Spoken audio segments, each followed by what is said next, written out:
皆さんこんにちは、ゆるいざ IT チャンネルです。それでは今回は悪意のあるプログラムを埋め込んだ PDF を作成してターゲットホストの操作を奪う流れを実施してみたいと思います。よく怪しいメールに添付されているファイルとか、ウェブ上に転がっているファイルなんかを不用意に開かないでくださいねっていう注意を聞くと思うんですけど、もしそれがハッキング目的で作成された悪意のあるファイルで、それを開いてしまった場合どういった影響があるのかっていう、そんなイメージで見ていただければと思います。今回使用する環境ですが、いつも使っているカリー Linux から同じ仮想環境上に立てた Windows PC をターゲットするという構成になっています。流れとしては、まずはカリー Linux で悪意のある PDF を作成して、それを Windows PC 上に設置します。その後 Windows PC 側で悪意のある PDF を実行すると、カリー Linux 側にセッションが貼られて操作権限を奪うっていう流れになってますね。今回使用するツールなんですけど、以前も使ったソーシャルエンジニアリングツールキットというツールを使用します。セキュリティテストとかペネトレーションテストで使用するツールの一種で、フィッシング攻撃や標的型攻撃をシミュレートするための機能が備わってますよと。主にウェブサイトのクローン作成とか認証情報を盗むための攻撃手法として使われるツールになってますね。フィッシング攻撃のシミュレーションについては過去動画でやっていますので、興味のある方はそちらをご参照ください。ということで、まずはソーシャルエンジニアリングツールキットを起動しましょう。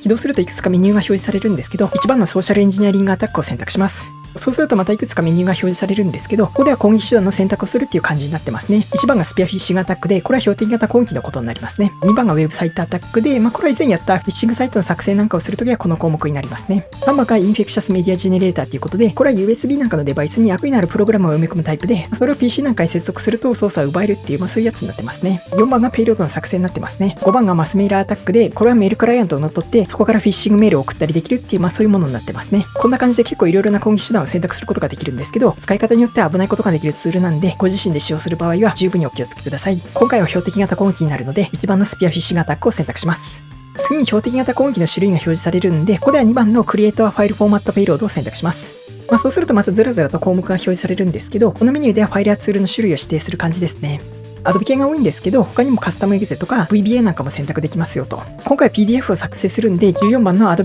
Util Buffer Overflow を選択します。これは Adobe 系ファイルの脆弱性をついて任意のコードを実行できるようにするっていうモジュールになってますね。最後に1番の Windows Reverse TCP シェルを選択します。そうするとリスナーの IP アドレスが聞かれるので、仮 Linux の IP アドレスを設定します。接続に使用するポート番号は仮 Linux 側で使用しているポートと被らなければ何でも構いません。入力が完了するとファイルの作成が開始されるので少し待ちますよと。ファイルの作成が完了するとファイル名が聞かれるので、今回は payload.pdf としておきます。作成されたファイルは仮 Linux の root.set 配下に格納されるので、ファイルがちゃんと作成されているか確認しましょう。確認ができたらこれで準備が完了したので、作成した PDF ファイルを攻撃対象のホストに配置します。あとは仮 Linux 側でターゲットホストから来たセッションを待ち受ける状態にしておきましょう。Windows PC から通信が来るので、それを受け取れるようにしておくっていうイメージですね。まずはメタスプロイトを起動します。次に待ち受けに使用するエクスプロイトを設定しますよと。エクスプロイトマルチハンドラーっていうやつになりますね。あとはオプションの L ホストと L ポートで仮 Linux 側の IP アドレスとポートを設定します。これはさっき PDF 作成時に設定した値と同じものになりますね。次に Reverse TCP のペイロードをセットしますよと。Windows メタプリター Reverse TCP っていうやつですね。設定が完了したらエクスプロイトを実行します。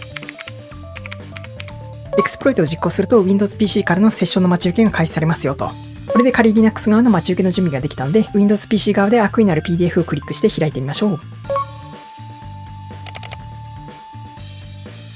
そうするとセッションはオープンということで、仮 Linux から Windows PC へのセッションが貼られて操作可能な状態になったことが確認できます。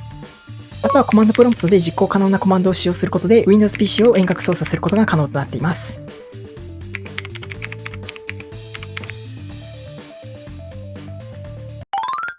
今回は悪意のある PDF を実行するとどういった影響があるのかっていうのを見てもらうために、あえて Windows 10と古い Adobe のバージョンで実行したんですけど、最新かそれに近い Adobe のバージョンであれば操作権限を奪われる可能性は低いので、そこはご安心ください。こんな感じで同じ PDF ファイルを Windows 11の端末で実行しても該当する脆弱性がないので操作は奪われませんよと。脆弱性っていうのは簡単に言うとソフトウェアとかアプリケーションのバグのことになりますね。なので対策としては怪しいファイルは開かないっていう大前提はあるんですけど、それ以外に OS やアプリケーションのアップデートを定期的に実行してくださいっていうところですね。あとは Windows Firewall とかサードパーティー製のアンチウイルスを使っていればダウンロード時もしくはファイル実行時のスキャンで引っかかるので、ウイルスソフトを有効化しておくっていうのも対策の一つになりますね。ただ攻撃している側も新しい脆弱性をついたエクスプロイトを日々開発していると思うので、必ず防げるかって言われるとそういうわけではないんですけど、対策をいくつかやっておいた方が防げる可能性っていうのは上がるんで、やっておいた方が無難かなと思いますね。